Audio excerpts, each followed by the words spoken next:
Okay, good evening.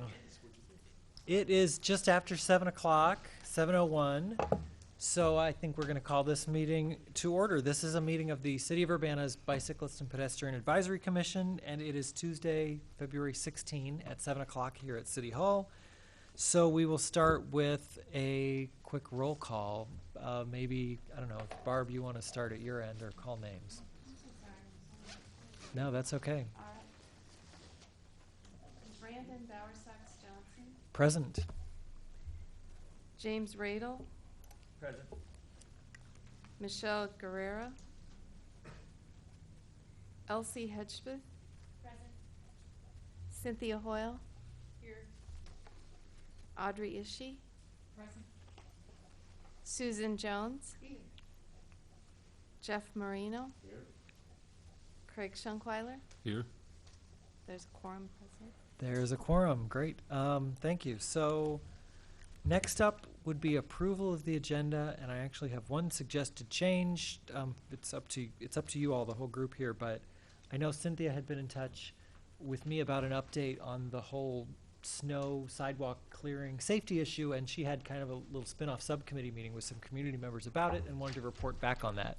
So due to an email crossing situation, I didn't get it to staff in time to list it on the agenda, but it's an informational item that I'm hoping we could add as item maybe B tonight, so that after we get done with the bike plan, we could add Cynthia's update on that sidewalk snow removal community update as item B.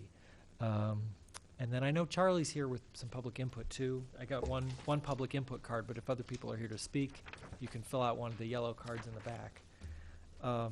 So it's up to committee members if you want to make a motion to approve the agenda with that addition of Cynthia's, that's fine, or otherwise.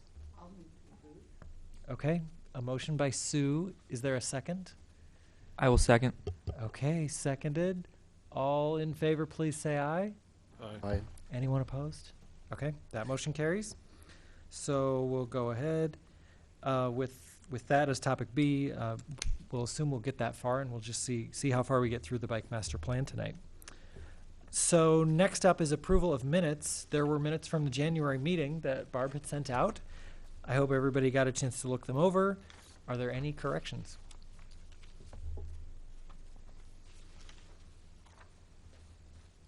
Or a motion to approve them is in order.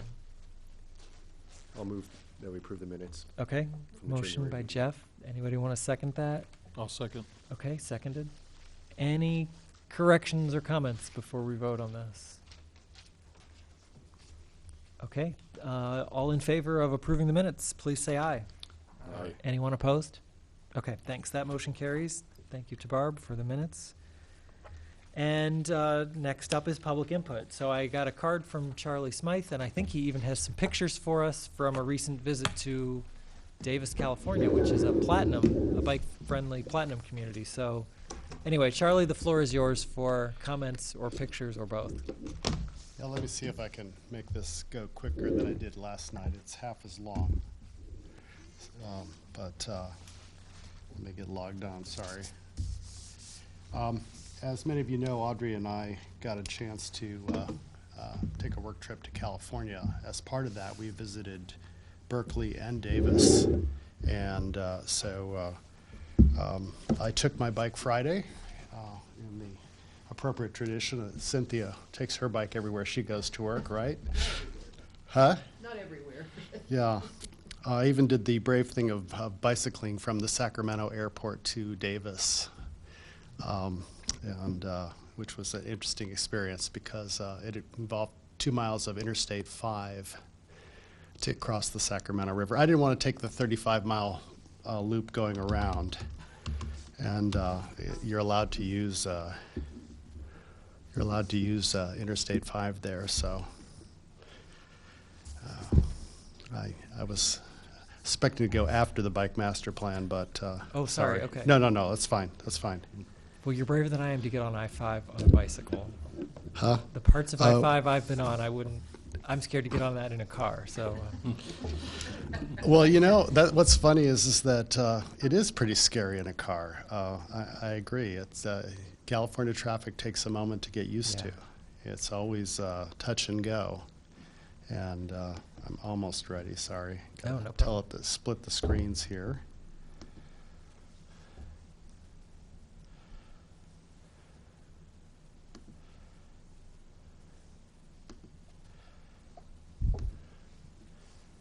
And are you guys seeing anything on your screens there?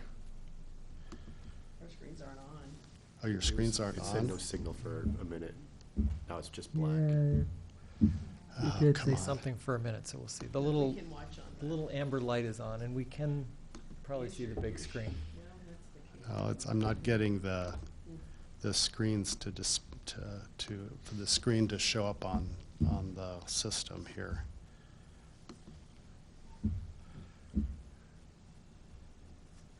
Okay, it's not showing up. So it's not showing up. The screens are not coming up at all. Yeah. Okay, I'm going to need to transfer stuff over, and Yeah, we could, this worked last night. it's up to you. We could switch. We could go on and start talking about the bike plan, and then afterwards come back to public input. Yeah, if you don't mind. Sorry, I'll That's totally figure fine. this out. Yeah. Do you have any input about the bike master plan? Anything before the commission Yeah, takes actually, that I up that have, you want to say? We have something now, Charlie. Oh, that's good.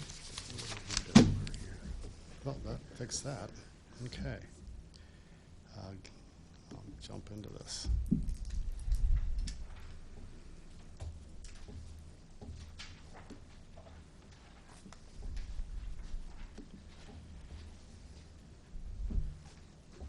Is it showing up? You got a blue screen now?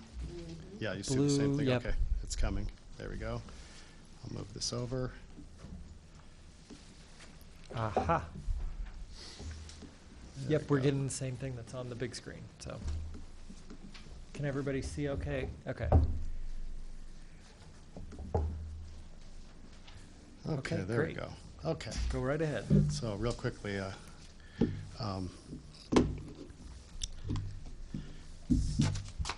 so as everybody knows, Davis is one of the first bike-friendly cities and the first platinum level bike city. They're currently working on Diamond. The university is also a platinum level bike-friendly city. You're reminded of this. There you go. But before I talk about that, I wanted to show you a couple of quick pictures of bike boulevards. If anybody's not familiar with those, these are from our visit to Berkeley. Basically, just you make a street one way out. So people can come in from other directions, but it basically cuts the temptation to do commuting through neighborhoods. So they're called bike boulevards. Some places call them neighborhood greenways. They really basically turn your street into a neighborhood street. And that's personally what I like to call about it. Comes in various flavors. You can do it in a lot of ways. The big thing is that here, this four-way intersection is blocked from entry. So it's got 3 ways in and 4 ways out. So one direction is limited. And there are various labels that are associated with it. Many of them end in some kind of a cul-de-sac. Some of them are created. The other thing that's talked about in the traffic calming in Berkeley, the two things they talk about are the traffic circles that they use. So here's a whole street of traffic circles to help create one-off or two-street off thoroughfares for bicyclists and pedestrians as opposed to the main thoroughfares. And, you know, they'll be blocked off in some fashion at one end or the other, or 2 ends out of 4 or something like that. One of the things I found, though, is in riding around Berkeley is that I'd get to places and I'd have no idea what to do. There's no signage. And so, you know, this Berkeley doesn't have any bike signage.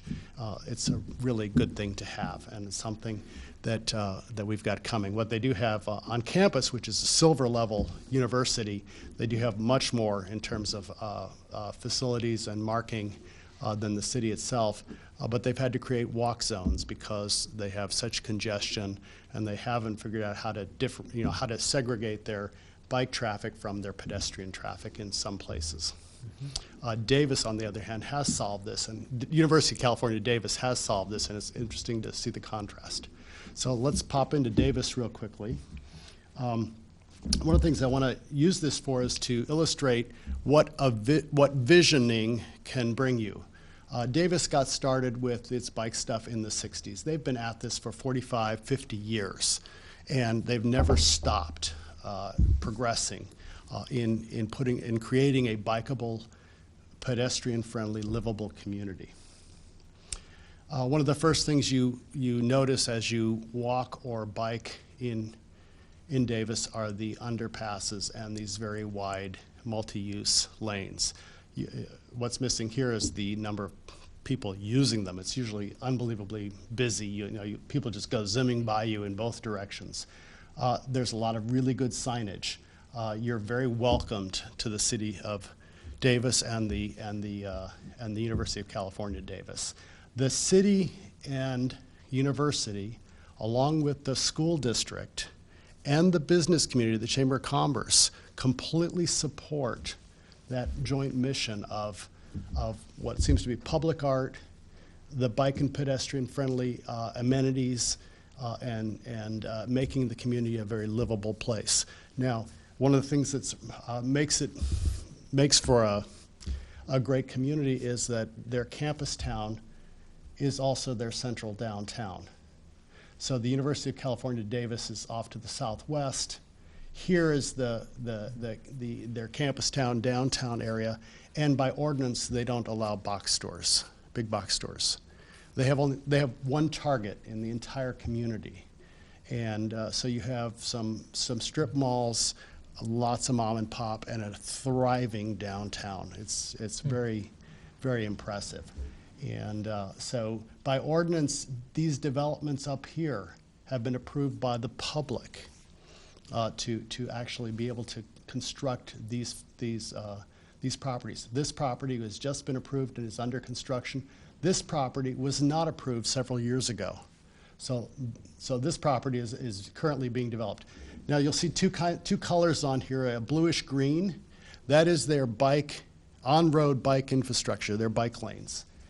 The orange is their off-road bike facilities through parks connecting up their schools. The really impressive thing about Davis is that any grade school kid, kindergarten through 6th grade, can get to their school by bike with at most 1 grade crossing. Most of the time it's 0 grade crossings. And so you've got campus, you've got, this is considered central Davis. You've got the west is separated off by this one road here. There's far north Davis up here. This elementary school that's right here is called North Davis Elementary School. And it's now in basically, sort of the center of town. And the high school happens to be right here as well. It's important to come back to that. I'll show you as I go through here. So one of the first things I did, I wanted to catch the morning student traffic coming onto campus. So I rode across town, and I got to where the very first bike lanes were installed at Davis. And they now have this giant double-wide bike lane that I think is also painted green. And that double wide is needed because they have a bike signal phase at this intersection. So cars go, bikes go, cars go the other direction, and pedestrians are coordinated in between there as appropriate for their direction. So the bike light is on, and that is actually a green bike signal. Bicyclists are going across, they're going onto campus, they're headed for their 9 o'clock classes. I would not want to be that person riding against the traffic. Signal comes to a stop. The bike phase comes to a stop. The bicycles start moving. This intersection also includes a Trader Joe's. And when bikes, during the bike phase, there's a no right turn only signal that comes on. It's completely engineered for bikes, pedestrians, and cars all at once. So that's one of their impressive intersections. Right down the road, though, is an intersection that doesn't quite work as well. Bikes and cars turn left at the same time. Those bicycles are turning left into a bike path that starts into campus over here. But as they're doing so, they're negotiating these interstate-style entry ramps on and off of the cross streets. And And it says traffic doesn't stop here. So this is one of the things that they're going to solve as part of their diamond approach. They've got a couple of these that they need to figure out and re-engineer. The bike loop. They have the Davis bike loop. Again, we talk about doing something like that in our bike master plan. It's a wonderful thing. Okay, it's mostly off-road with quiet residential streets to connect up the rest of it. It connects up all of Davis, every section of Davis, under and over the roads that would stop most people because they provided for infrastructure like this. Okay, they have 6 pedestrian walkways. They have roundabouts. This is how they differentiate their bike traffic from their pedestrian traffic.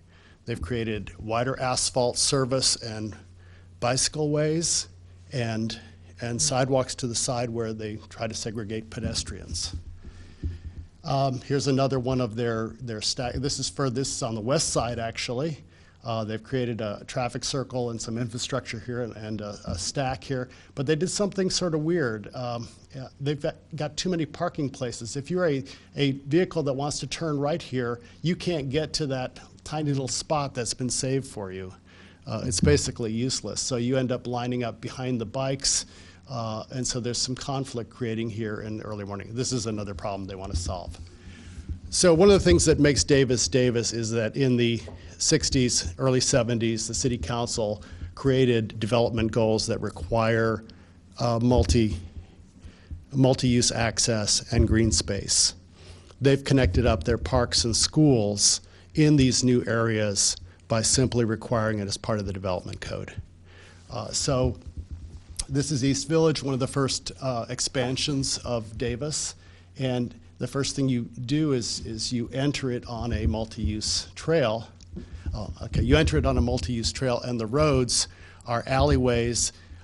The fronts of the houses all are facing these multi-use trails.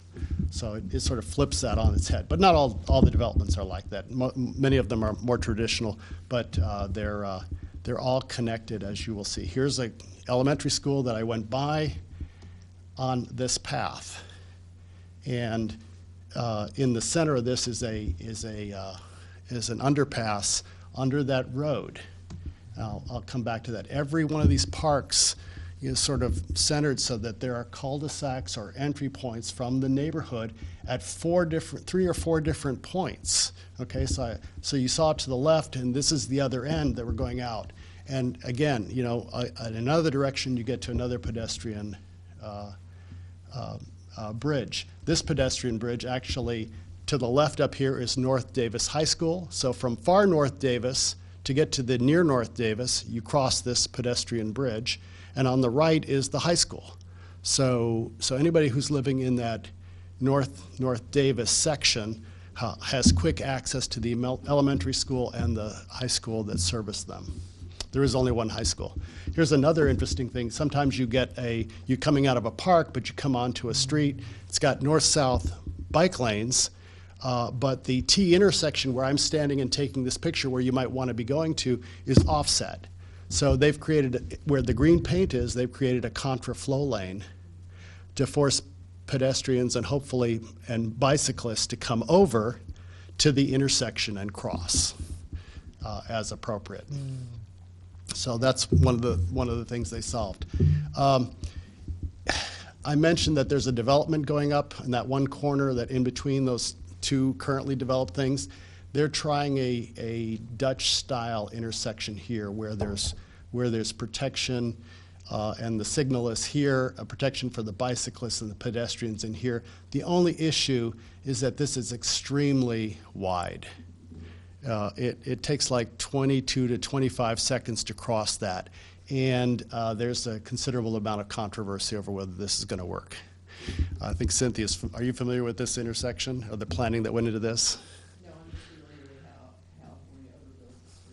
Yeah. Well, what's probably going to happen is that there is a railroad track on the other side of this, and they're going to have to put an underpass to get to this neighborhood.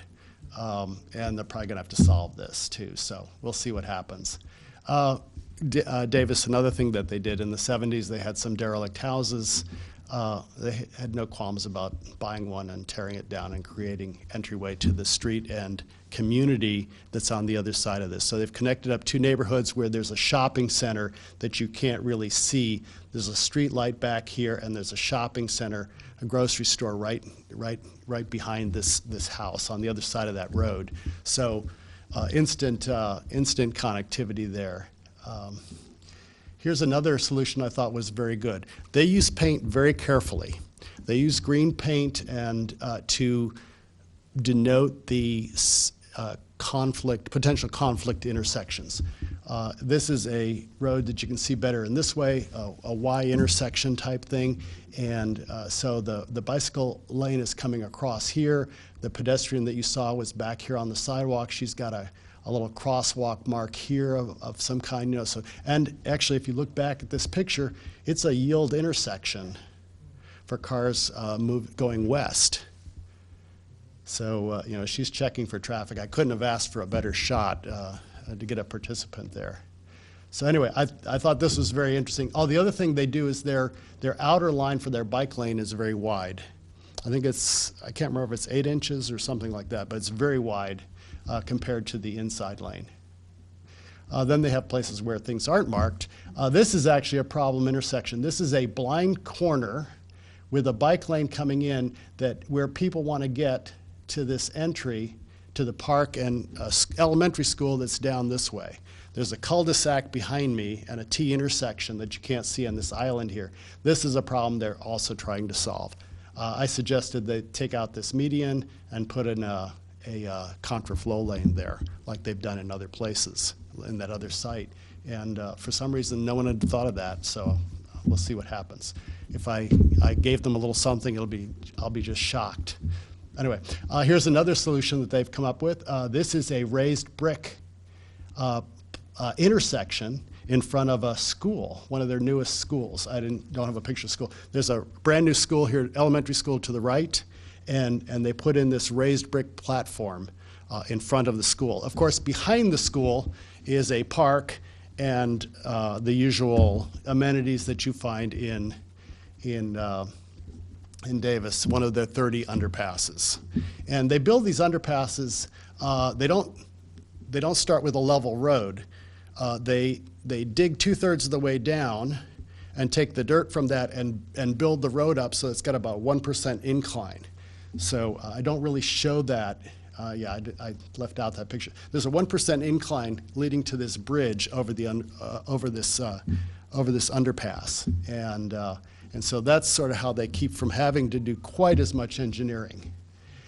The most impressive bridge is this one over Interstate 80. Cynthia's nodding her head. Have you ridden this one? Yeah. Okay, so you start on this bridge and you cross a frontage road, a pretty busy frontage road complete with bike lanes. This is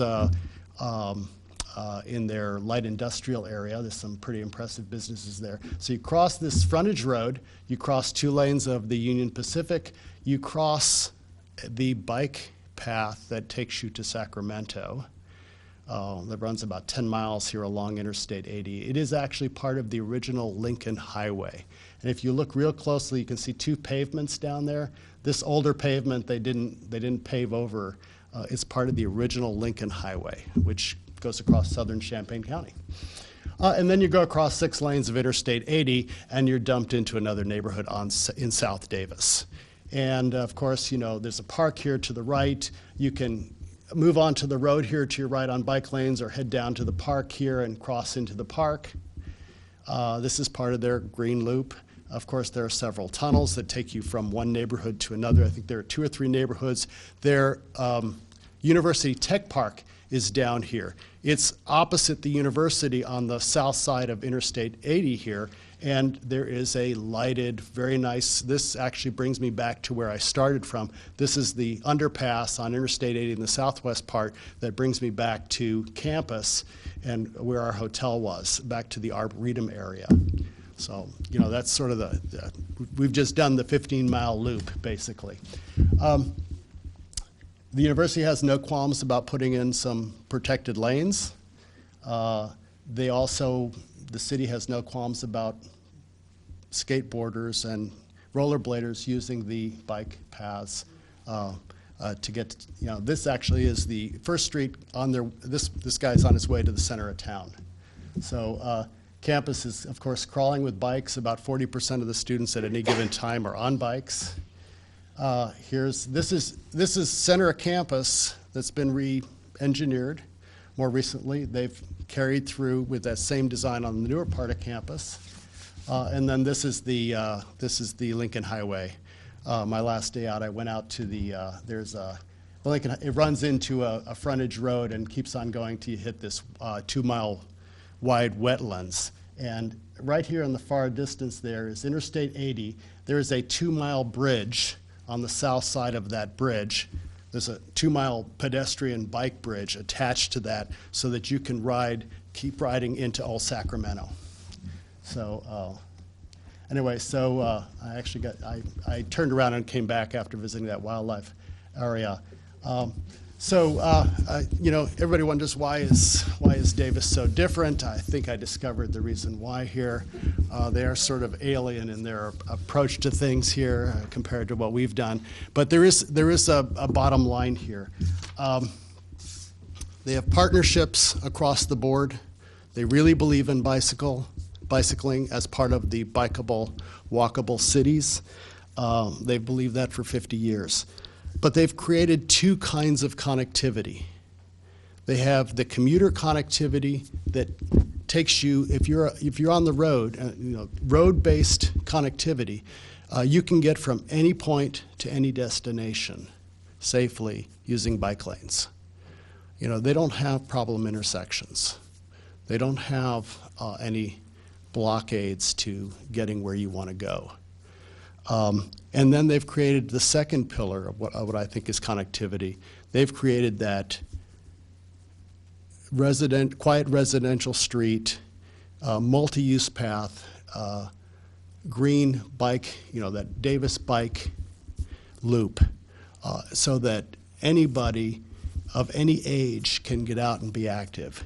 I saw kindergartners riding to school on their own. Can we imagine anybody in our town letting their kindergartner ride to school on their own? That's what they do. That's the kind of vision that we need to have. So while I have the floor, I'll just quickly, I put together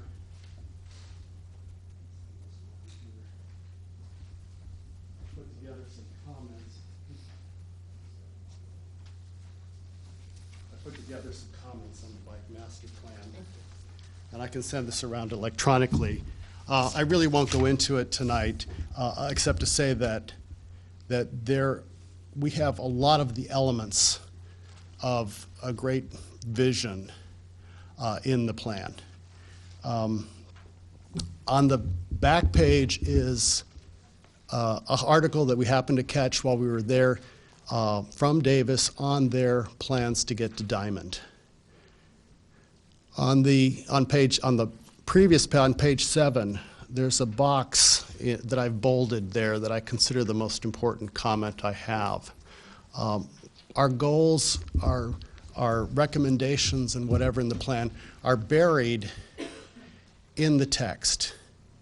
It's back there in chapters 9, 10, 11, 12. And what I'd suggest you do is figure out what your goals are and put it up front in an executive summary and make some of those goals very bold. There are a lot of specific recommendations, do X of this, do X of that, but the one that really struck me as really missing is if we want to be platinum, we need to get our bike mode share over 10%. Davis is 25 to 40%, however you measure it. Other communities are 12, 14, 15%. I think our goal should be to do something like go up 1% a year for X number of years. Let's get over 10% mode share and make that a goal. And while we're doing that, we should make bicycling as safe as we possibly can. The Vision Zero concept has now been included in the plan. I really like seeing that. It's a great plan, but we can make it a really, really great plan by adding a few tweaks. So I'd encourage you to take your time to look at this carefully. Don't make any rash decisions tonight. Read through it, study it. We've got plenty of time, but this should be a visionary document that takes us forward many years. Thank you. Any questions? Thanks, Charlie. Yeah, any questions? Okay, thank you very much for the photos and the feedback. Well, thank you for all your time and letting me speak for so much here. Okay, is there anybody else who was here for public input? Yeah, Jeff, feel free to come on up. Yeah, you can give that to Barb. Thanks.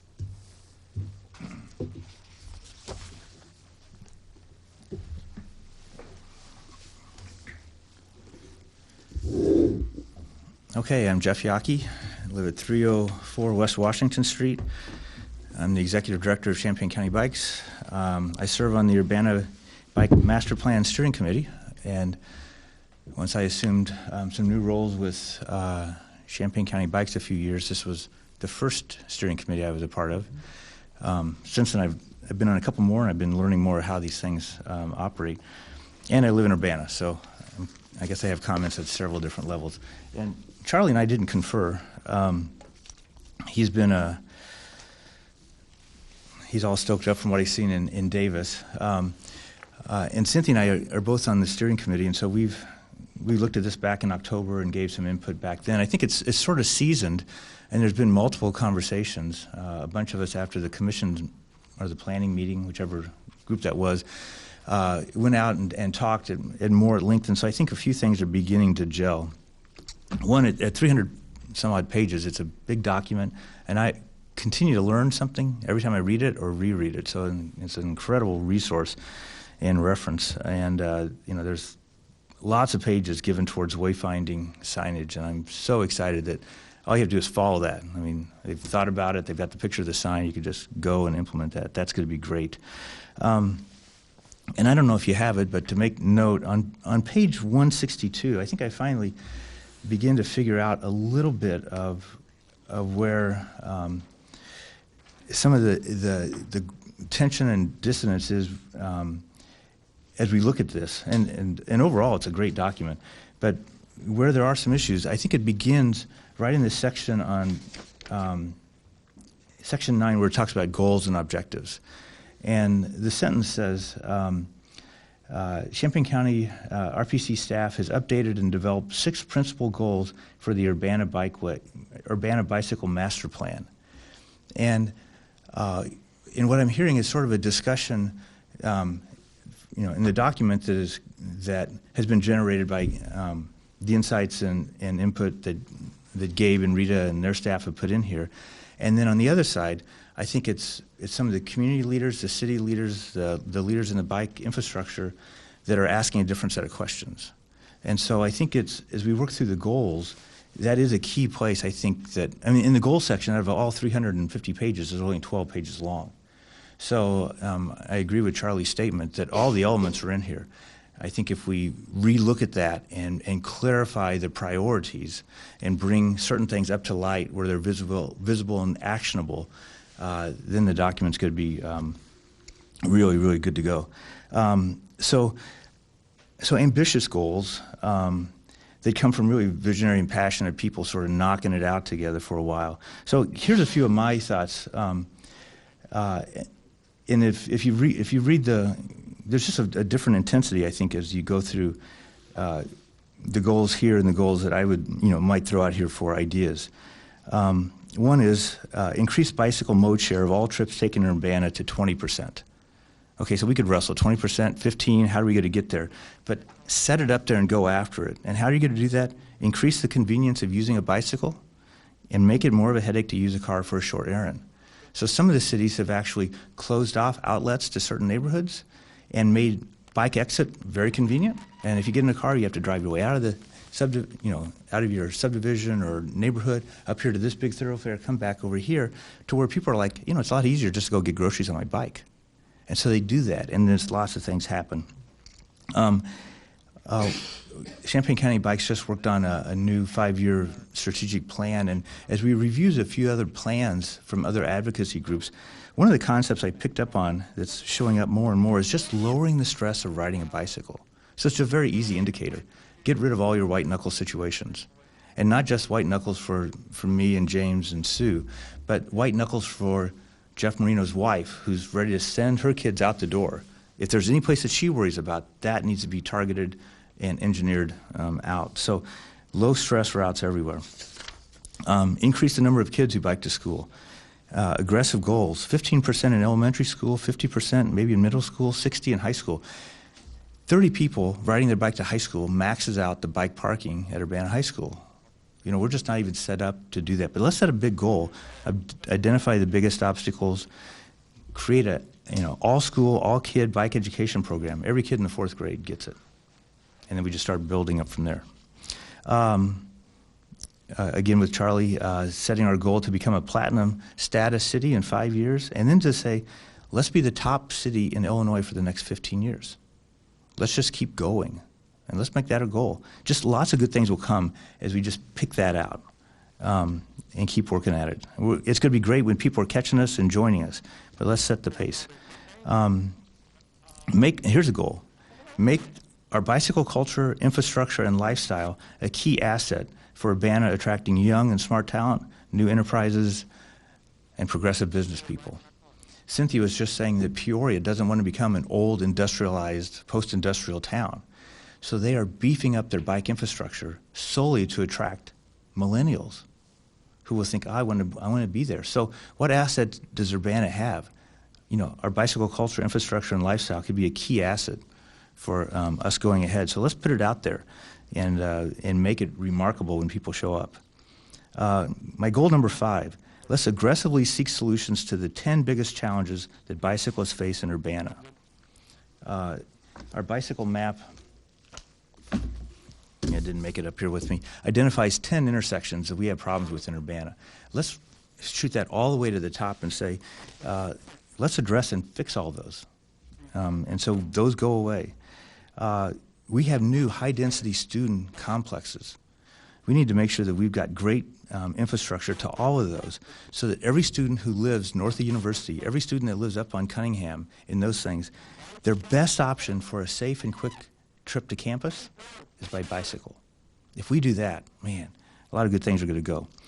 Let's engage IDOT to solve our top 5 IDOT bicycle-related challenges. We have them. University from Wright to Lincoln, University from Lincoln to Vine, the University 5 Points intersection, Cunningham Avenue, and ways to get over and above I-74. So let's just put it out there. We've got to work with IDOT to solve some of our problems. Okay, so I could go on. I got a few more. Charlie mentioned Vision Zero. I think we need to make that part of our zero. Just 0 fatalities and 0 serious injuries among all users of our roadways. And just say, that's woven into who we are. And because of that, we're just going to lower speeds, all throughout town. It's just going to make Urbana a better place to be. Equity is mentioned in here. I think we should even go farther to make sure that all of our neighborhoods and all of our social economic classes of residents in Urbana are well served by bikes. So that's my big one. I think there are pages of implementations and recommendations, lots of pages, and I think those are good. I think there are places where we can just work to pull out and set priorities in those. A lot of those are about wayfinding, and I think that's going to be great, but I think our higher priorities are different places. So on page 293, there's this green box with 10 items in here. They're not ranked. The numbers don't, the note in here is that the numbering does not reflect priorities, but let's go ahead and set priorities. And I would suggest that maybe a few of these would come off the list and maybe we should put a few other ones on. I think as we do that, and your input is going to be really vital, then I think we can take the plan and the good really guts that it has and make it into a document that really is going to steer us to the place we want to go. So it's our plan. It's Urbana's plan. And so where do we want to go in Urbana? And I think we really can envision our community just being an exciting place to be in the future. And I always make this disclaimer. I'm involved with bicycles and all that, but I really care about the community. And I think bicycling is one place that contributes to a lot of solutions that we ultimately want to have with quality of life, livability, environment, safety, all those kind of things. So anyway, I don't know what the next step is for you, a study session or some back and forth, but I think the key place to go would, I think, be the beginning of Chapter 9 and redoing those 12 pages with the goals and then prioritizing the implementation and the recommendations. All right. Thanks. Okay. Any questions for Jeff? Okay, thank you very much. Yep, thank you. Okay, is there any other public input tonight? Going once? Okay, so then we will move on to our business items. Item A is the bike master plan that we've been talking about. And there was a number of documents distributed to the commission, a list of what changes had been made in the plan after last month's feedback, some new maps, the new executive summary section that we'd asked for an executive summary that is now a draft here. So I guess I'll turn this over to Craig to either introduce Gabe or kind of what you want to lay out in terms of what the commission should look at tonight. Okay, thank you, Brandon. After last month's meeting, we approached Gabe Lewis, the plan author, about putting together an executive summary. That document today is fresh off the presses. City staff has done a cursory review, and we've asked Gabe to expand on the 13 major concepts that are listed within the executive summary and provide a little bit more information on each major concept. We've also asked for a little bit more description of the emerging and future bikeway treatments. So Gabe has agreed to do that. I realize that you guys got this at the 9th hour, but the plan tonight was to discuss any of the comments that we had at the last comment period and or last meeting, talk about all the comments that were received during the January comment period, which Gabe had addressed in these plan document changes which were sent out. We'll let Gabe kind of go through that a little bit. And then, in all honesty, because the comments were fairly minimal during the January period and the February period, and we were prepared at this point to ask for a vote to approve tonight, and it would be going to the Plan Commission on Thursday, and then ultimately to the City Council or the Committee of the Whole on the 14th.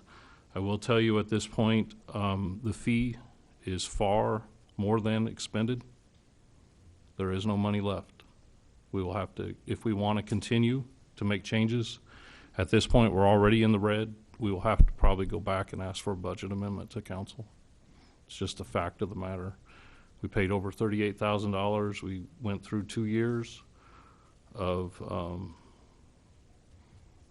many steering committee meetings, many public meetings, and we've now come to the point where we think that we're ready to finalize the document and seek approval.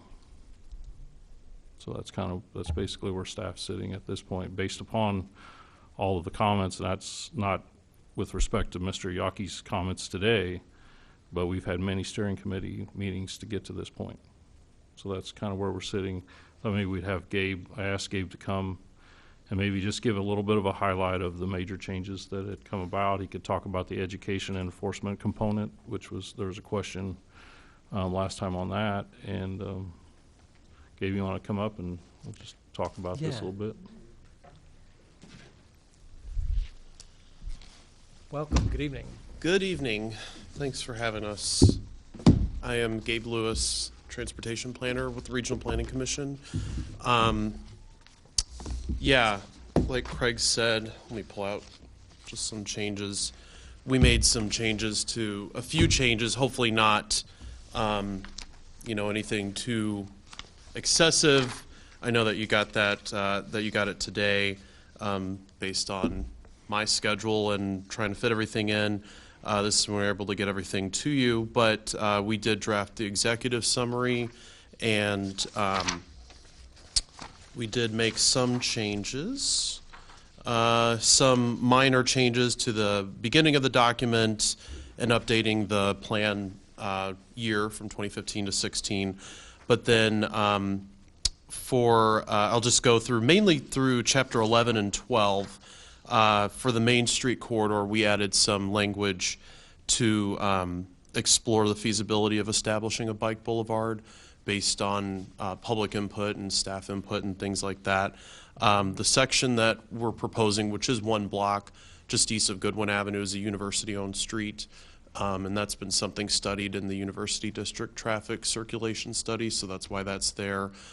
Beyond that, I personally think Main Street would be a good area to explore, but I think there's a lot of treatments and feasibility and cost things that city staff needs to look at to extend that downtown, that corridor, to extend a bikeway from downtown to campus. For the bike parking recommendations, we just removed that zoning board of approvals doesn't address that, any changes to the zoning ordinance. The enforcement recommendations, we added new recommendation to enforce vehicle parking in bike lanes and to encourage, or to have the city staff explore the creation of a city ordinance to enforce the restriction of cars parking in bike lanes. And then on the evaluation side, we added two new recommendations. One addresses new and emerging treatments, which has come up a lot, especially later in this plan process, and it's going to keep coming up. As we plan, there are always new technologies and new treatments that come about. And we did have, the Living Lab pilot program that Boulder, Colorado has. We have that as a recommendation, but we wanted to extend that even further to say to evaluate the feasibility and consider the installation of new and emerging bike treatments, including bike boulevards and neighborhood greenways. So we know that there was some discussion about the term of bike boulevard versus neighborhood greenways. We do have some information on that, which cities which use which terms. That's in the Chapter 5 design guidelines. Our understanding has always been that neighborhood greenways encompasses a little more than just signing for bikes. It does have some environmental aspects, so that's something more that the city staff would have to investigate. So that recommendation mentions to look, it includes bike boulevards, looking at those, or neighborhood greenways, when aspects that improve storm water flow and the parkway environment can be incorporated. And then the second evaluation recommendation we added, the second new one, is about traffic calming policies and programs. Whereas this being a bike plan, the relation is that we recommend that if new policies are evaluated, such as traffic calming policies, and also programs be evaluated, such as a neighborhood speed reduction program that can be instituted by the city to create a safer and more welcoming environment for bicyclists. So it would benefit all users, but specifically in relation to anything that can help bicyclists. That's mainly it. We did just add some hyperlinks to the document where they weren't already. We updated the Bike Friendly America appendix, which has the bike friendly communities and universities, some of what Charlie was talking about, from 2014 to 15. Madison, one of the models, has moved up to platinum, so that acknowledges that. And then at the end, we have the comments that we received during the public review period as an appendix. So, any questions? Yeah, any other questions or comments for Gabe? Gabe, do you want to expand a little bit on how the bike plan addresses education and enforcement? I know that comment came up at the last meeting. Honestly, I know there's a lot in there. A lot of those recommendations, we have potential partners listed. So some of, at least on the education side, it's actually not something that will be the responsibility of City of Urbana staff, since there are other entities and individuals and groups that can and should lead the charge. Obviously, CCB and CU Safe Routes to School Project, when possible, CU Public Health. I know that the community takes advantage of any opportunities, whether that's grant funding or programs to do bike education, the school district too. Enforcement side, a lot of that involves the police department, obviously. We do have neighborhood groups listed in some of these because things like neighborhood speed reduction programs, even bike boulevards, you're going to really need the buy-in of the actual neighborhood, and some neighborhoods, I'm sure, going to be more than willing, and hopefully others will be too, but it's a new concept, so everyone will have to get familiar with it and have their questions addressed.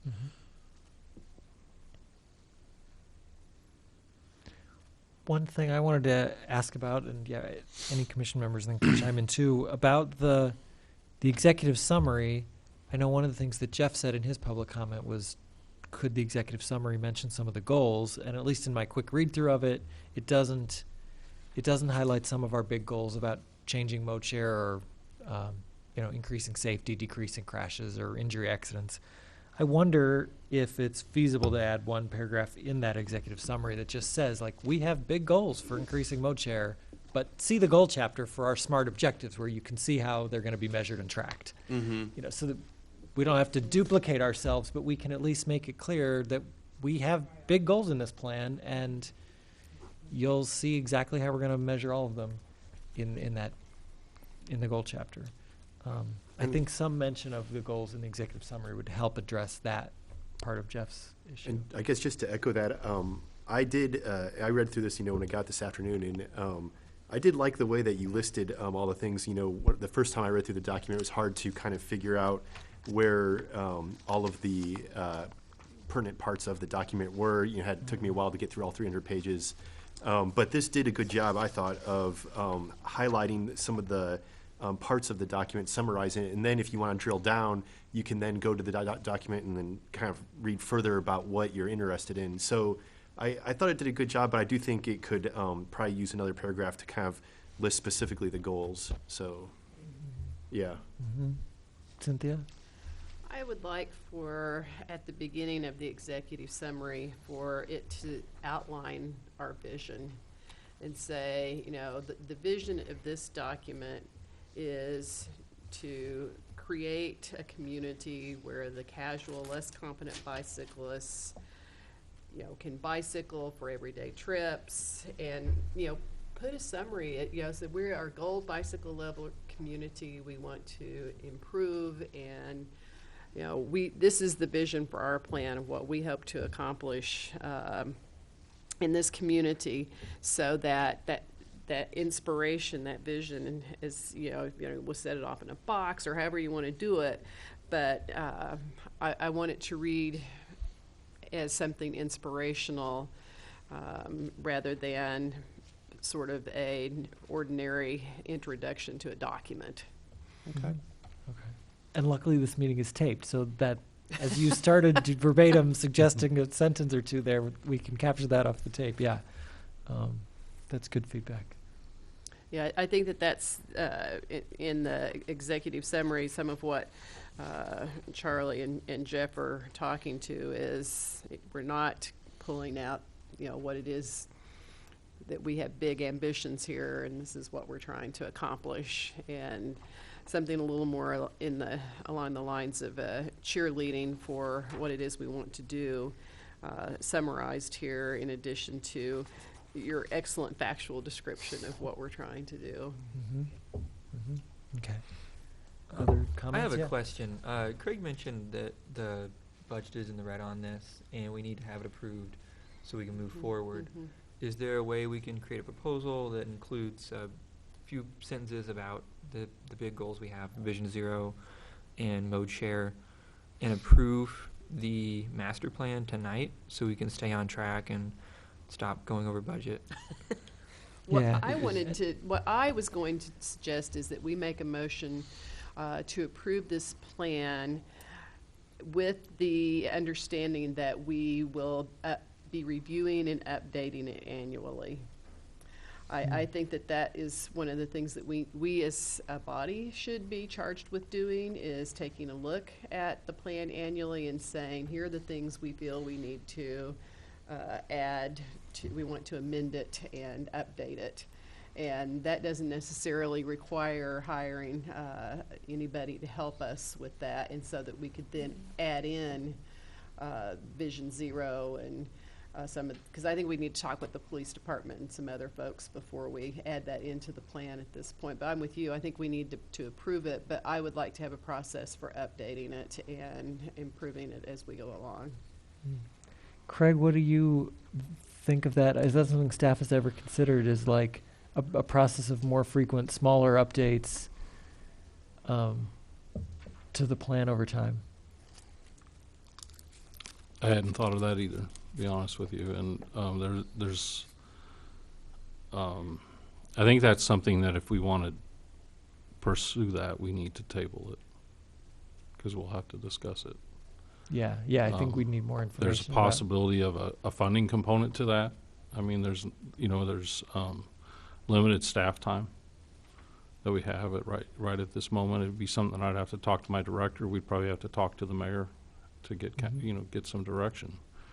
Right now, we've been trying to do it on a 5-year update. We started this one 2 years ago. It took us 2 years to get through this thing. Yeah. Some of it was due to the state budget situation. I think that a plan can develop or give you a guide. It doesn't mean that staff won't pursue the implementation of Vision Zero. I mean, if council wants it done, we'll pursue and I know that's a council goal, for instance.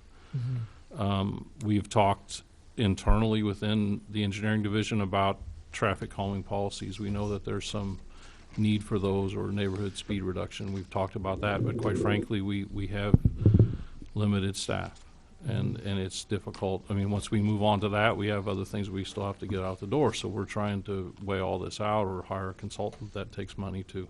Yeah. So it's, I guess, we're at a point here where, I mean, we have to decide where to go. Do we keep revising the plan? And we can do that, and we can go to council and ask for additional funds. Do we stop and say we've got it at a good point, and we accept the plan as is, and then we think of these ideas continuing, for the next plan in 5 years? The development of a plan, we always at some point have to stop. So we have to think about that. We had more than a 30-day comment period, and the comments were fairly minimal. Is that correct? Mm-hmm. I mean, we're talking a handful of comments really during that period of time. Is that? We had 6 comments, which it's low, but it's not as low as we've had for other comments. And the comments themselves were, we thought, good and well thought out, and we incorporated changes as we could. So, Okay. I mean, I think we did a lot of, not only us, the city did a lot of outreach to get the message out there, and we thought we got some good comments. Yeah. With respect to the goals and objectives,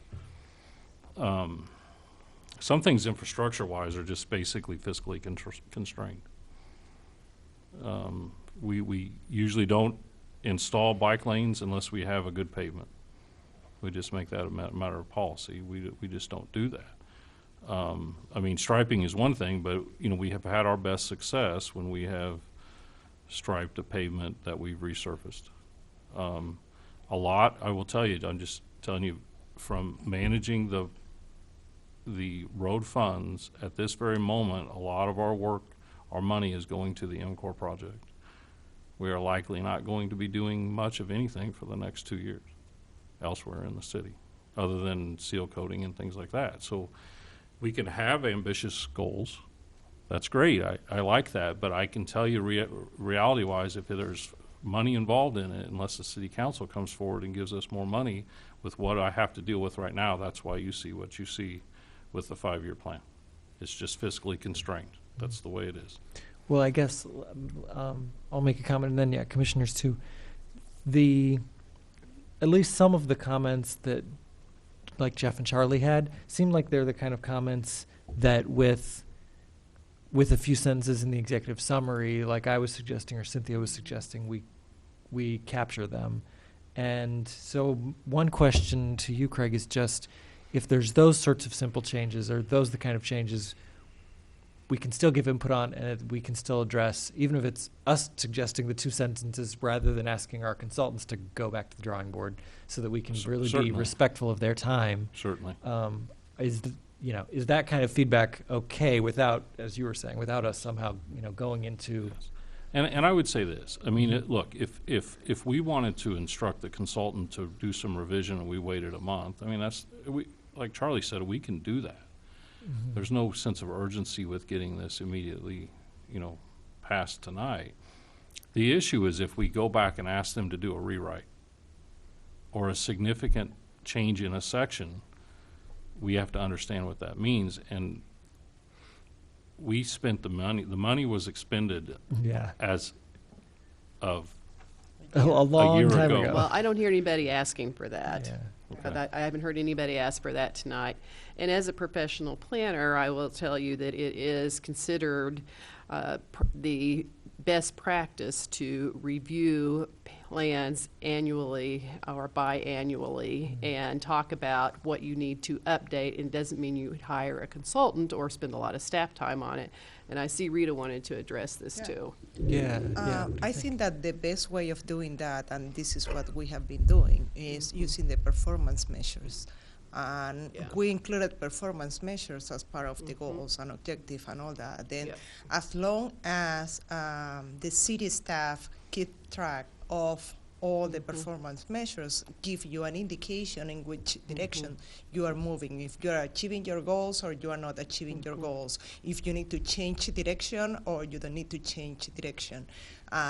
The plan provides specific recommendations, but at the same time give you enough ideas. It's open enough that you can change direction if you think you are not going on the right direction. Then that's the purpose of including performance measures associated to the different goals and objectives. And Yeah. that's something that we do when we develop our long-range transportation plan. Annually, we produce a report card, and we tell our members, this is the way that we are doing things. We need to perhaps work a little bit more here, a little bit more here to achieve the goals of the plans. And I think that's the way, instead of hiring consultants or rewriting the plan, is just looking back at what have been done in the past year, and with that information decide what's next.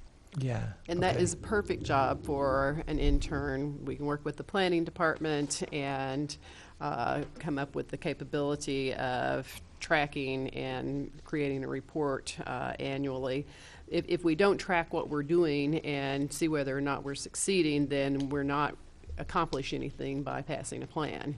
So it doesn't seem unreasonable to me for us to say that we want to be looking at this annually, and that the performance measures are the guidelines that we use to evaluate it.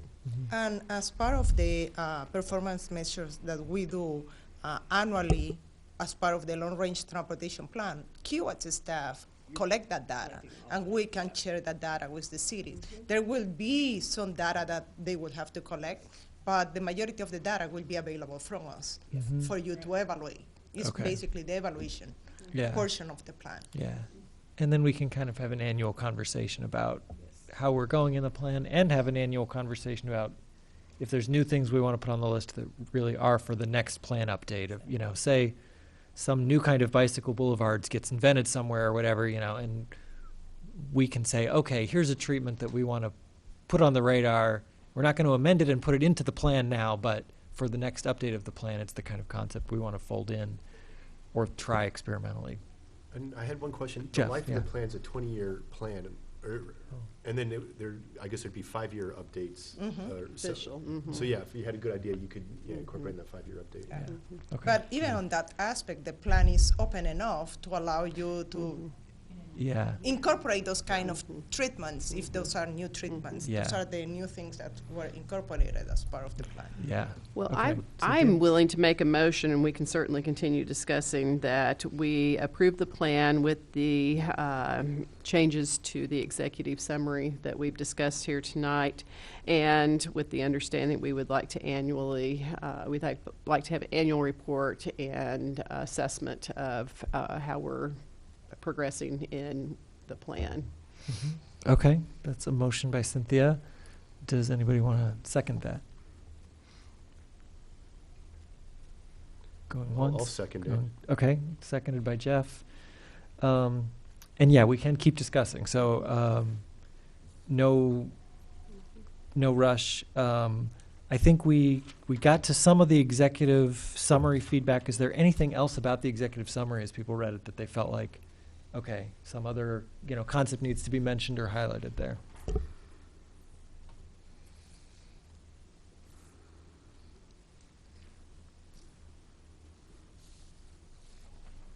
Okay, good. Any other comments on other parts of the plan or other topics that people wanted to highlight tonight or ask staff about?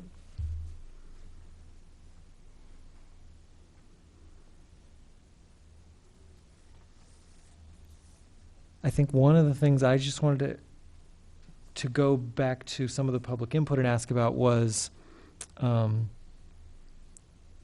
Charlie's the final kind of comment that Charlie said was the most important of all the stuff he handed out was that suggestion about making sure our goal is concrete in regards to reducing motor vehicle trips, while we're increasing bicycle mode share. And so I guess I actually forgot and don't have my computer open here to see the plan. Maybe, Gabe, you can help remind us, what was our measurable goal in terms of bike mode share? And do we mention decreasing motor vehicle trips, or is that appropriate in this plan? Like, it's one thing to say, hey, we want to encourage that bicycling and walking are safe choices, but I don't know that our text goes as far as saying we want to reduce motor vehicle trips, though maybe to increase one mode share, you have to decrease the other. Anyway, I guess I wanted your thoughts on that concept and on how we lay out that goal so that it is measurable and attainable and all that. Sure. Let me actually find that real quick. So, yeah, I think this was cited earlier.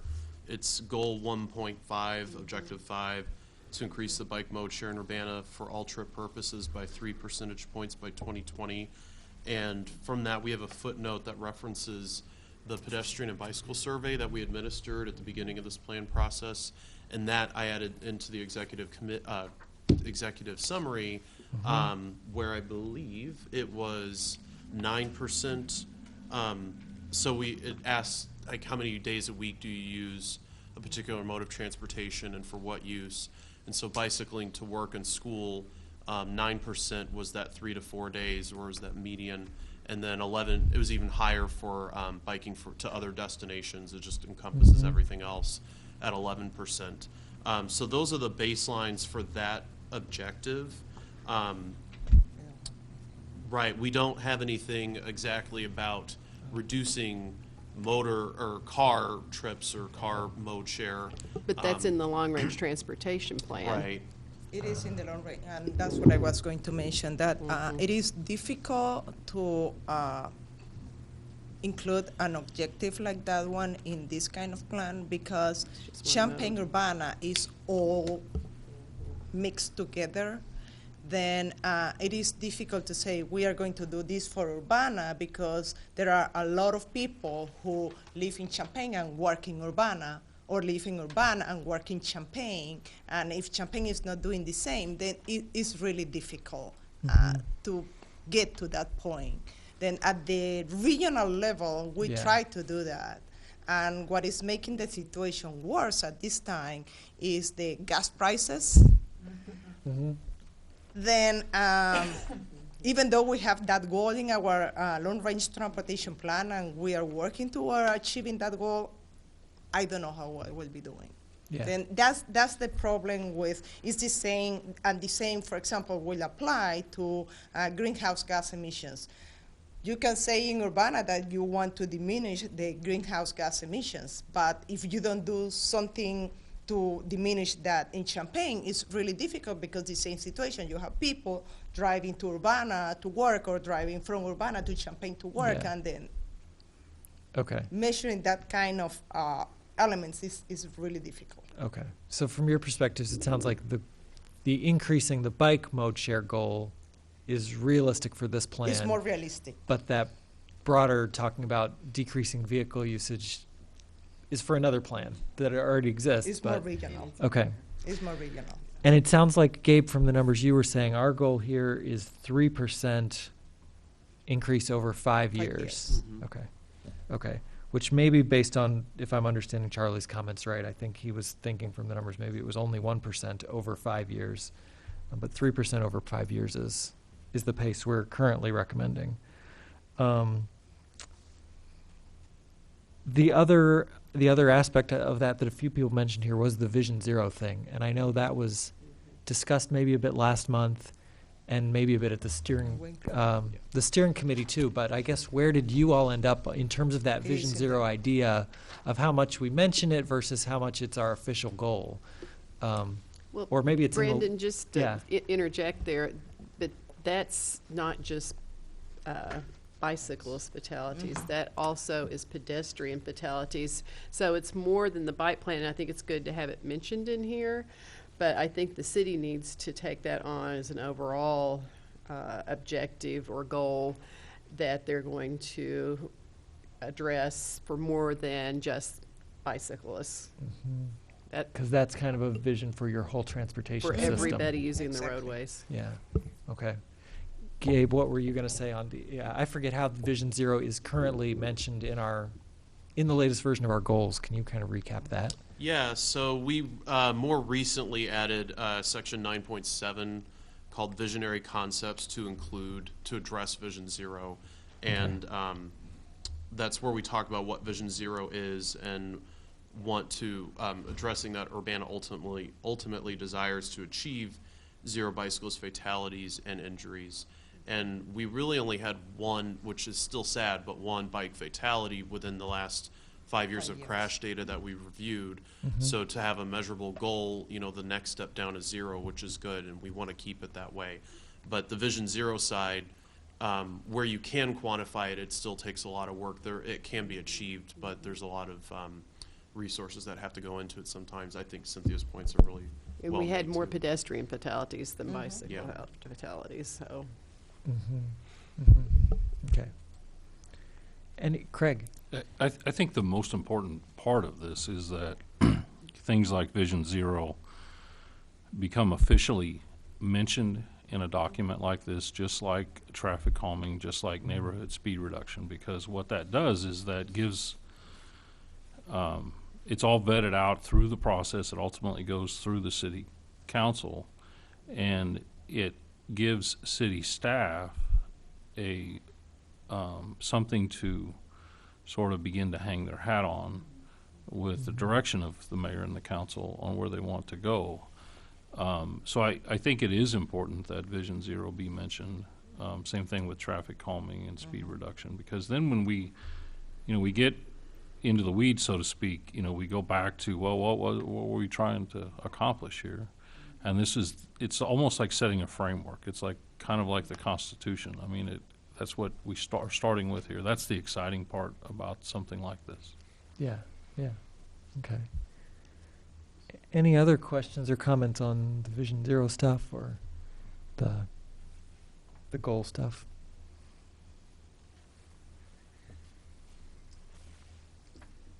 Or I'll open the floor for any other questions for Gabe, suggestions, questions for Craig. Craig? So even though there's a motion on the floor, I would say this. I mean, like Charlie had mentioned, I mean, we do not have to approve tonight, even though we would like to wrap it up. So if there is something where the commission feels like they need further information, I mean, we can wait. I'm just going to throw that out there. At some point, with city staff, we do think we need to wrap this up. we think this is a good time to do so, but in light of those recent comments, I mean, I think we should weigh all that out Yeah. as a commission, so. Yeah, I mean, it's important to me that people feel like they get heard, that the community feels like there was a chance to give feedback, and that we heard their feedback, and that we folded it in where we could and incorporated it. So Right. my tendency too is I don't want to rush if as a group we don't feel like we're ready. But it's really up to you all as the commission. Would you rather take action, go ahead and vote on the motion and move this along tonight, knowing that it does have some plan commission, some other steps to go through still, or say that we'll, as a bike commission, wait to take a final vote and, ask staff to look at more of these comments, and we'll come back next month and talk again I then. mean, how much would it take to, do the refining of the executive statement? Because if that's basically the bottom line, that should be able to be done, maybe not right now, but Mhm. I think we want to do it without opening doors to other things to get in and start wrapping around and tangling things so that it can be efficiently taken care of. Mhm. I think from staff's perspective, that could be addressed. The question becomes is if we're reevaluating goals and objectives. If that's what we want to do, then we have to actually go back to the steering committee, and we have to revet that. That will take time. Mhm. If it's just to do the executive summary, it may not be ready by Thursday, but it could. I won't speak for the plan authors, but I think that is a doable thing to do. Would you agree or disagree? Yeah, I plan to work on it tomorrow. We'll get it done. Yeah, We'll get it done. yeah. Okay. Does that sort of help give folks an idea? Jeff? Gabe, can you guys speak to the process that you used to get the 6 comments that you got? I mean, it was open for 30 days. What type of notification or advertising did you guys do to get those 6 comments? Well, it's listed at the beginning of the new Appendix 22, which is not actually even all of the efforts, but, I had it there. It's at the first page. Well, I can say for one thing, it was a 41-day public comment period just because it started around the holidays. We had it listed on the project website, RPC website, city website. We had a physical, this document in the city building with community development, public works, RPC, and the Urbana Free Library. It was posted on social media, both ours and City of Urbana. We did a News Gazette advertisement for that, and we notified everyone on the steering committee, all the agencies. There's 10 agencies listed here. Also, some other related agencies like Ride Illinois, IDOT, Healthy Champaign County, and the Forest Preserve District. And we also, we did have a News Gazette inquiry, so there was an article that ran in, I believe it was January 9th. It was an article. Okay. And they weren't the Yeah. only ones putting that out. I personally sent a newsletter through the Bike Project listserv, and that's like 900 people. Pushed that through several of the social media outlets that we have. And so it was put out pretty far and wide. I'm surprised we only got 6. Yeah. Yeah, Audrey. I was just looking at Charlie's comments, and I did see a little concern there that I think maybe is worth putting something in, just because I think it might be necessary for grant money as well as just equity, just because it's right. Mhm. You mentioned needing a 6th E for equity. I think having a bicycle plan that doesn't specifically mention that could actually be. Oh, it Yeah. does have it in there. It is Okay. in there. It says, go Yeah. ahead So, and add. yeah, Yeah. the goal. Yeah, Yeah. I was just gonna say, I know we would be left out of certain opportunities if we have not made it very clear. And Yeah. on the 13 different concepts, there is one regarding bikeway access in low-income neighborhoods. Mhm. Yeah. It came up. Okay. About equity Mhm. too. Okay. Okay. Yeah, Good. it's 9.6. Yeah. I do in general wonder Craig, maybe you can help suggest what the good process for Charlie's comments. Definitely, we didn't all get a chance to read every one. I think we got some of the most important ones here talked about tonight and like incorporated into the executive summary and whatnot. But there, there's the 6 or 7 pages worth of comments. I wonder, is that something that we can ask you as staff to read, and at least the ones, I mean, some of them maybe easy wins. Some of them may be like, oh, well, yeah, we can make that sentence clearer, or we can cross-reference that our policy, city council goal policy is blank.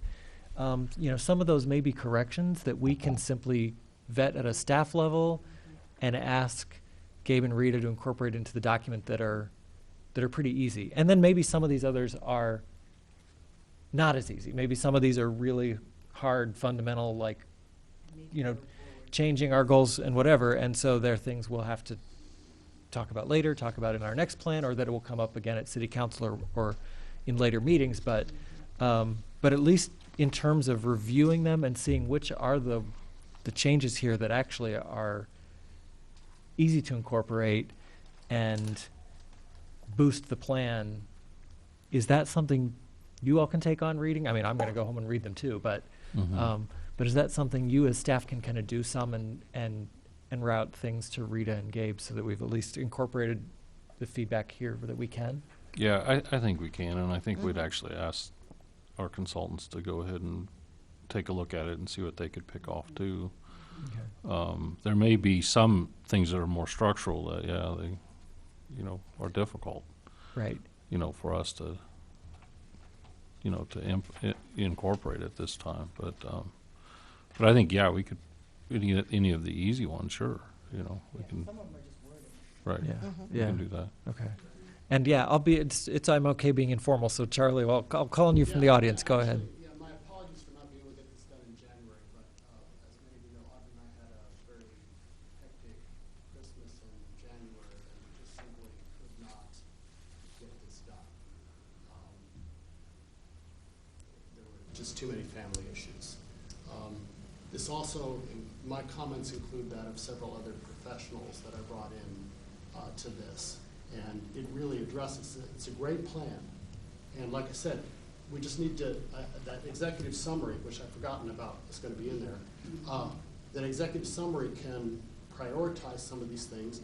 And some of them are exactly just some language tweaks, like why should we settle for just 3%? We can make that a little bigger number. I think that's a number you guys should set. And you can set it right now, or you can set it in a month. 3% is not very ambitious. For example, for the mode share. The Vision Zero stuff is in there very nicely. One of the points is that, okay, 0 crashes, 0 fatalities, we're there already, mostly.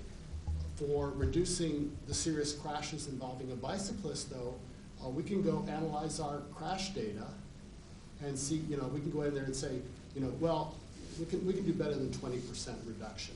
We can go from, we're talking about 20 to 16, well, if we make some steady effort annually to study a couple of those, if we figure out what the problem intersections are, we can probably speed that up a lot faster. So some of it's just the numbers that you're putting in there. So I think, really the plan as a whole, there's an incredible amount of data there. There's an incredible amount of work that's gone into it. It's really a testament to Gabe and the staff that are involved in putting this together. All the elements are there. But just Cool. It's where you put some of the emphasis. And look at my comments and incorporate what you can. Okay, great. Can you send them electronically? Absolutely. Oh, perfect. Okay. I finished them at 6:35. 6:59? Coming in the door. Okay, totally. If you route them to Craig, then he could get them on. I totally appreciate Craig and Gabe and Rita being willing to My goal was review to them. send that document with the Davis thing to Plan Commission as well. Okay. Okay, great. Right? Because I think the Plan Commission, some of the Plan Commissioners also need to look at this and also see the executive summary. And I think some of them also felt that, we need to put the goals up front Okay. in some fashion. Okay, so that addresses it. Okay, I'll give Jeff a chance from the audience too to weigh in. Final comment, Jeff's yes. comments were very good. This is my first time through on a steering committee, and so it's a little foggy, and Gabe and I'm sure others can think about it a little bit more, but it seemed like we met, we talked about existing conditions, we did reviews, we started the public comment period, and then there was like 6 or 9 months where we didn't meet.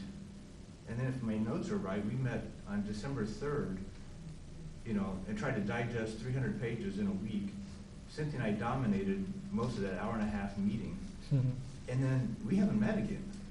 And maybe I was wrong that the public comment period, I didn't know if I'm on the steering committee, whether I give comment then, or whether there's a steering committee that's going to come back together and wrestle with this. So Cynthia and I dumped a lot of comments, and then we were not part of any of the conversations as a steering committee since December 3rd. So I guess my thought is, what's the role of the steering committee to work on those goals and to say, we tried to express some things there, and now it's been 4 more months, and this is the document, and I don't even have the most revised document. I didn't know there was, you know, extra sessions, extra things in there. So anyway, I'm just saying that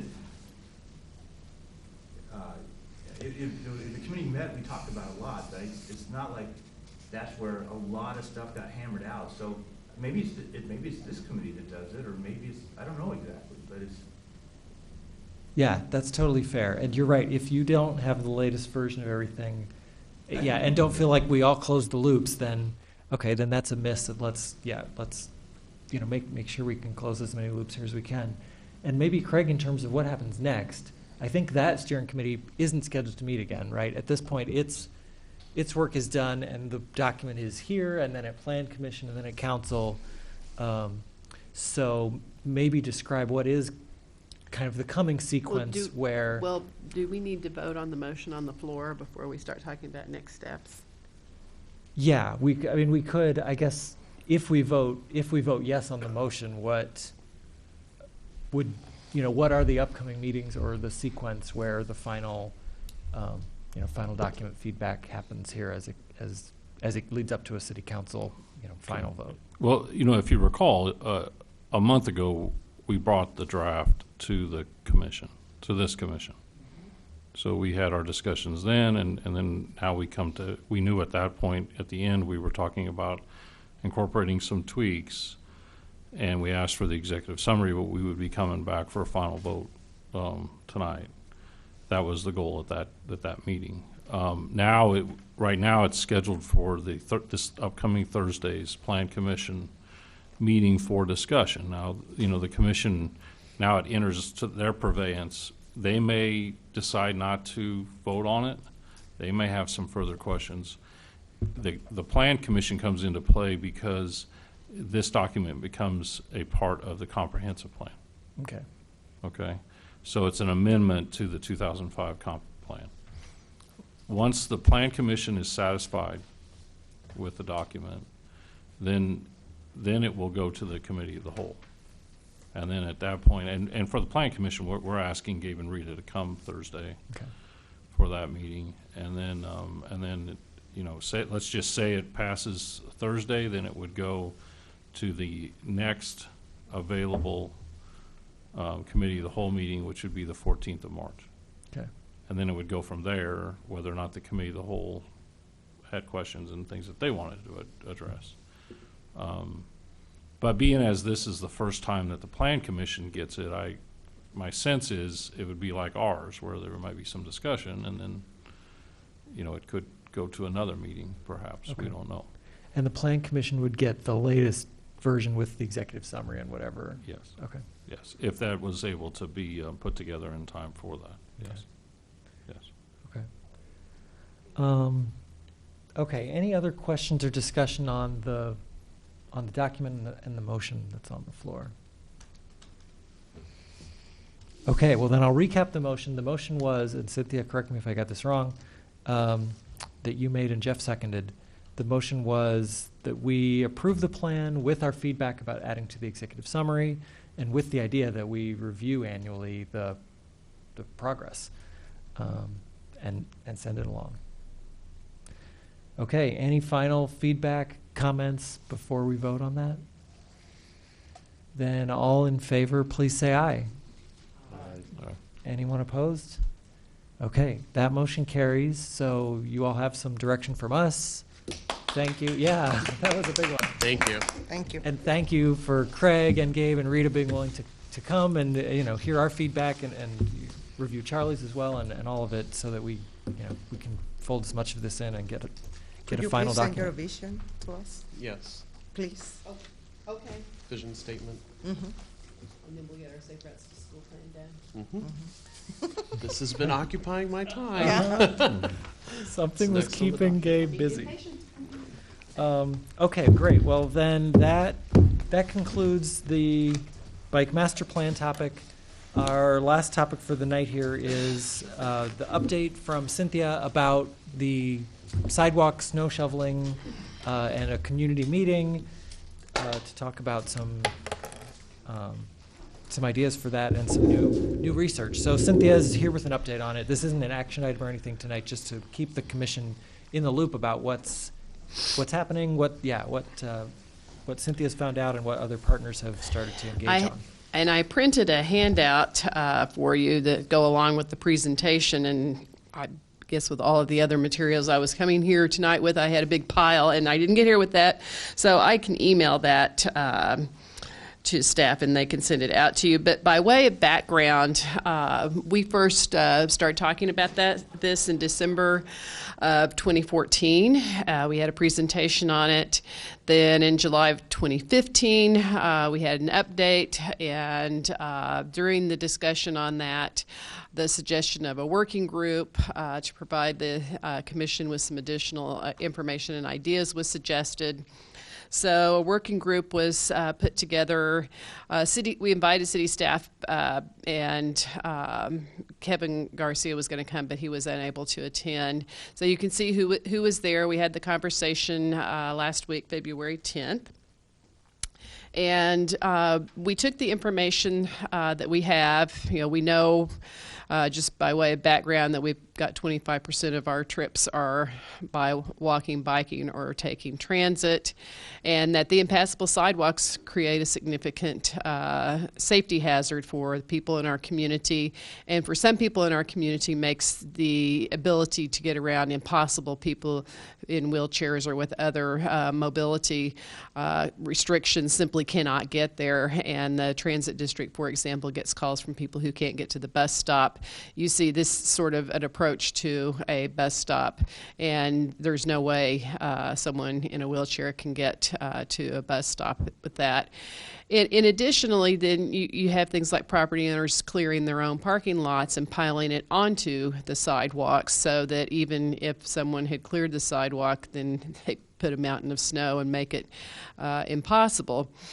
So one of the things that, in looking at what other, and by the way, Champaign-Urbana, we were the only communities downstate that didn't have requirement for snow removal for sidewalks. We now have it in specific areas, but most of the communities downstate require all property owners to clear their sidewalks. The City of Champaign staff researched that several years ago when they were first discussing the ordinances. However, that said, ordinances by themselves are not effective, and every community that has snow removal ordinances also has to work on encouragement, and so that you have to have both the encouragement and the enforcement for it to really be effective. So I talked about what Snow Angel programs were, volunteers who clear sidewalks, driveway entrances, etc., and we put them into 3 different categories for you to make it a little bit easier to sort of digest. There are 3 different models. There are city coordinated, staff does some coordination, volunteers operate it. There are a few that are community organizations that are entirely volunteer operated and funded, and then there are some that are city sponsored and city funded. So in order to bring you some additional information, my intern, Francesca Salinger, called some of the cities to find out what their budgets are like, how much staff time is involved. And in Columbia, Missouri, I think originally they started out, they may have had some federal funding because they were part of a big pilot project in a transportation bill that passed, 15 or 20 years ago. And so originally they also had purchased shovels that they handed out. They don't have that, I don't think, anymore, but they do designate which sidewalks are going to be cleared. They do not have any annual budget for this because the staff initially coordinate making sure the volunteers are assigned to the high priority locations, and then the volunteers take it from there. They don't monitor them. In Lincoln, Nebraska, it's a similar sort of thing. They focus on seniors in particular, and they said their only staff time and only cost is the time they spend with seniors who call in requesting volunteers. The volunteers sign up online, and they're operating with 57 volunteers right now. Gary, Indiana, she did not reach, but they have the program that's youth-based, and it's a mentoring program in many ways, along with assisting senior and disabled residents with snow removal. Then there were some interesting programs like Fairhaven, New Jersey, where it's entirely community organization. And I went and looked at it. It looks a lot like a online community newspaper like we have in our community that provides free space and sort of organization for this Be a Good Neighbor program. And this is specifically with students in grades 6 to 8, and then they have volunteers that help administer that. Ann Arbor, this one neighbor said, it's obvious that we're not going to get the sidewalks cleared properly by just asking everybody to shovel. And so they did fundraising and bought a tractor on a 4-year plan, and they have 12 drivers, and they go out and clear all their own sidewalks. They call it a Snow Buddy program. Then there are cities that do clear all of their own sidewalks. There was a program in Canada my intern called, and they have a large budget, but they also have a lot more snow that stays on the ground year-round. In Chicago, they do have snow removal ordinances, but they have the Adopt a Sidewalk snow removal program where they have volunteers, and they also have a Winter Wonder Award program, and people can nominate businesses or organizations for the award. And in some communities, they also have this for a Snow Angel of the Month, where you recognize a volunteer for being wonderful in helping someone keep things clear, a community member or a stretch of sidewalk. So when we met last week, there was discussion about what we could do for an Urbana program, and we talked about creating volunteer placement system based on the maps of the priority locations that Kuwat's developed. I'll show you some pictures of those in their sidewalk inventory project that they just did. So we have a lot of the data in GIS files already. All we have to do is put it together. Perhaps we could hire interns to provide staff support in helping create a website that shows our priority routes with the maps and the sign-up forms, and then get the word out and encouraging community groups, churches, student organizations, etc., to participate. There is a special focus on the fact that we feel that there should be an emphasis on landlords talking to tenants about the importance of clearing sidewalks. They either mow tenants' yards or require them to mow their yards. So they are already requiring tenants or managing things like mowing grass, and clearing sidewalks is actually a less time-consuming and a lower-level commitment activity. Also, we think it'd be a good idea to replicate the City of Chicago's award program for businesses, and we've got the Urbana Litter Free Street program, and we could link those two. That's already in existence and is a program that has more budget than what we're looking for here. They put up a sign, they give the volunteers vests and trash bags, and so this program isn't asking for those kinds of resources. So the Kuwat Sidewalk Inventory looked at priority locations and mapped them out, and they looked at schools and transit connectivity and number of elderly and number of people who without cars and disabled people, and then they combined into those scores to create priority locations. And in Urbana, those were basically the Lincoln Square and South Philo Road area. The business parts of that, commercial properties, are now required to remove snow, but not the adjoining residential properties that connect into those areas. But there are a lot of transit dependent people there. Don Owen from the Urbana School District, he's the superintendent, said that there is a student high school group associated with Rotary that he thinks they might be able to engage, called the Interact Club, and that perhaps we can work with them to help provide initial funding for those students to buy shovels and model a little like the Gary, Indiana program.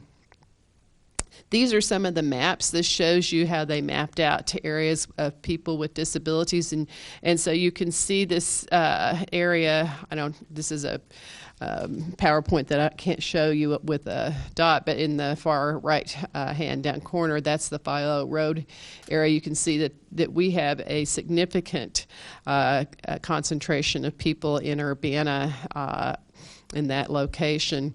This is transit connectivity. All the bus stops are on there, so it would be easy for us to identify the high-use transit corridors and bus stops. MTD recently purchased a snow blower so that they could also coordinate with volunteers to do some area of the sidewalk around bus stops. They can't commit to that for every location, as you see, because that's just too much staff time. And then they mapped out the schools and public facilities. And so for Urbana, you can see those locations. And we have safe routes to school maps that show the specific streets and sidewalks that we would want to target. And so then you have these combined priority areas. And so that's what we think we should focus on for our volunteer efforts.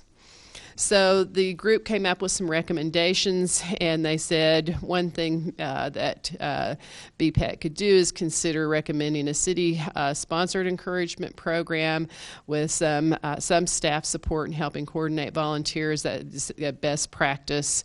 It's a pretty low-cost method for increasing safety for residents. The other thing that could happen either simultaneously or in coordination with a city program is to do a pilot program that Safe Routes to School and MTD and the Urbana School District can work on, and pick a school, perhaps like Dr. Williams, where we have the highest percentage of students walking to school, and then get the Interact Club involved in that and see how we can get a program like that to work. And part of that, too, is talking to the property owners around there. For example, the church straight across the street from Dr. Williams never clears their sidewalks. And so maybe a conversation with that church about that. Do they have parishioners who would be willing to help with that? And some of the other property owners in that location, I think a lot of the people who live along Washington going to the school, those are rental properties. And so that is our anecdotal evidence suggests that really the elderly and the disabled community are not the people leaving all the snow on their sidewalks. They actually get theirs cleared. It's often rental property that is not cleared, of which we have a lot in the community. And partly I think that is a result of they just don't think about it, particularly college students who don't have problems with getting around in the snow don't think about that. So those are the suggestions that we have and the information that we brought back, and I'll be happy to share that information with staff and leave it open to answer questions or any further discussion. Yeah, thank you, Cynthia. Any questions on this new info and recommendations? To me, the idea of the pilot program and the Don Owen connection with the Interact Club and the Rotary and all that was really good. The idea he said specifically that this group of kids, high school age kids, already wanted to do a leaf raking program as a fundraiser, and they're looking for things that are out in the community. A lot of these are youth who have a driver's license or have some transportation to be able to, get somewhere.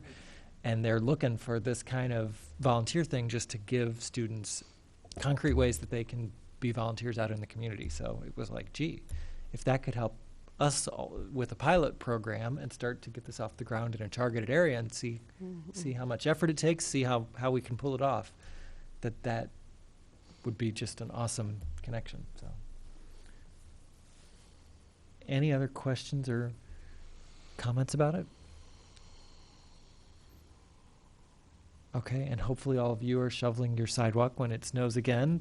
Maybe not in the next 2 days if it's 60 degrees again on Friday, but just as a plug in general, I mean, all this came about especially because of kids walking to school, people with wheelchairs who just can't use the sidewalk when it's piled up with snow, and it really is important, and now's the season. Even before we have the pilot plan or any of this happening, now's the weather season when it matters, and so please, just, that's my personal plug for, pay attention to it and talk to your neighbors and ask, hey, if they couldn't clear their sidewalk, was it because you have an elderly neighbor who isn't physically able or something? Like, just those kind of neighborly conversations, because it really does make a difference for people getting from point A to B. I think there are other groups in the community that would be interested in this. I think to have it be a program that works at a community level, it makes sense for it to not just be the school district or MTD, and that's where I think having the city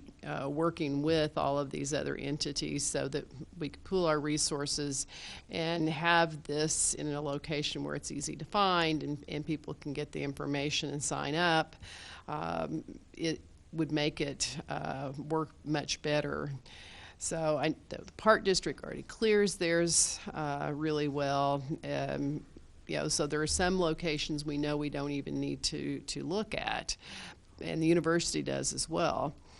And the city clears their properties, but there are a number of locations that things just do not get cleared and people are stuck. Yeah, definitely. Okay, any other comments? Thank you very much, Cynthia. We have no other business items tonight, but are there any announcements from commission members or staff? I have one. Yeah, Craig. In speaking with the Champaign County Forest Preserve District, it seems in January they opened up bids for the Kickapoo Trail, and the bids came in high. They will be having a meeting this Thursday at the Phillips Rec Center to discuss how they're going to proceed with the Kickapoo Trail. Sounds like it's down to two options. One would be if they accept the bids, they have to come up with the basically $340,000 additional cost. If they decide not to proceed with that, they will have to rescope the project, so they'll have to like shorten it. If they do that, they have to revise the plans and rebid and delay everything. So we just wanted to mention to the public that there is a meeting this Thursday at the Phillips Rep Center. I think it's at 5 o'clock in the afternoon, I think, or somewhere around there. I'm sure it's on their website. And then they'll take official action after that. Okay. So. Okay, great. I hope they can get over this hurdle and figure it out and still get this year's construction season in on the project. Okay, so that's this Thursday, the 18th. Any other announcements? Cynthia. There will be an opportunity to attend a league cycling instructor seminar to become a certified instructor through the League of American Bicyclists. That seminar is in June. It will be the weekend of June 10th through 12th. In order to attend that, you have to have successfully completed a Traffic Skills 101 class.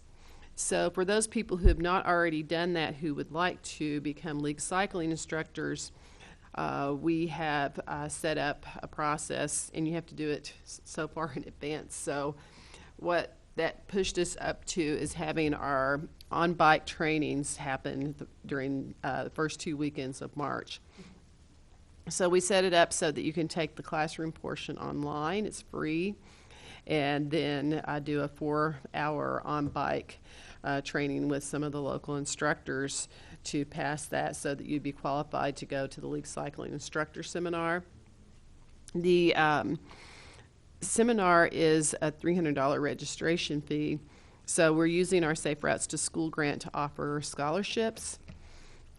There is a scholarship application on the CU Safe Routes to School website, and you can apply for that, and we will then approve 5 scholarships for that. This is an effort to try and increase the number of instructors in the community. We do not have enough instructors. Sue and I are instructors, and we've got 2 more. 3 out of the 4 of us have full-time jobs, and 1 is retired and travels a lot, and we do not have the capacity to provide the amount of class and workshop activity that the community could use. So this is an effort. Particularly, Jeff's been working with the Park District, and they're going to be looking at offering summer camp classes, bicycle instruction. We've got requests to do classes at Edison Middle School after school. We really need some more capacity, and I know the Park Districts would probably be interested in having people offer classes, and people do get paid for doing those classes, so it's an opportunity for someone to perhaps derive some additional income from doing this. In Chicago, there are people who do this as their livelihood, and they also do private lessons teaching people who don't know how to bicycle at all how to bicycle, sort of as tutors. So there are opportunities there, and I would encourage everybody who's interested to go and take a look at the applications and the information on the workshops and the seminar. Okay. Great. And I think Barb had even forwarded around to all of BPAC that flyer this week, so look for that. Okay. Any other announcements? Okay, hearing none then. We have a couple future topics that will be coming back for future meetings. Were there any additional future topics people had on their mind that you wanted us to list for March, April, or beyond? In March, city staff will be coming to the commission to talk about a sidewalk and multi-use path project on Cunningham Avenue, north of Perkins, up to Kenyon Road, that is currently out to bid, and Brad Bennett will come and talk and give an overview of that project. Okay, great. In March. And that would be the 15th of March, I think, is the 3rd Tuesday. So put that on calendars. Same time, same place, here 7 p.m. on the 15th. And then probably in April, we'll ask a representative from Regional Plan Commission to speak about the sidewalk assessment that Cynthia referenced that was done in Urbana and Champaign. Okay, great. Great. Any other announcements, or I'm sorry, any other future topics people wanted to mention or have us keep track of? Okay. Hearing none, then I declare this meeting adjourned. Thank you all very much. Have a good evening.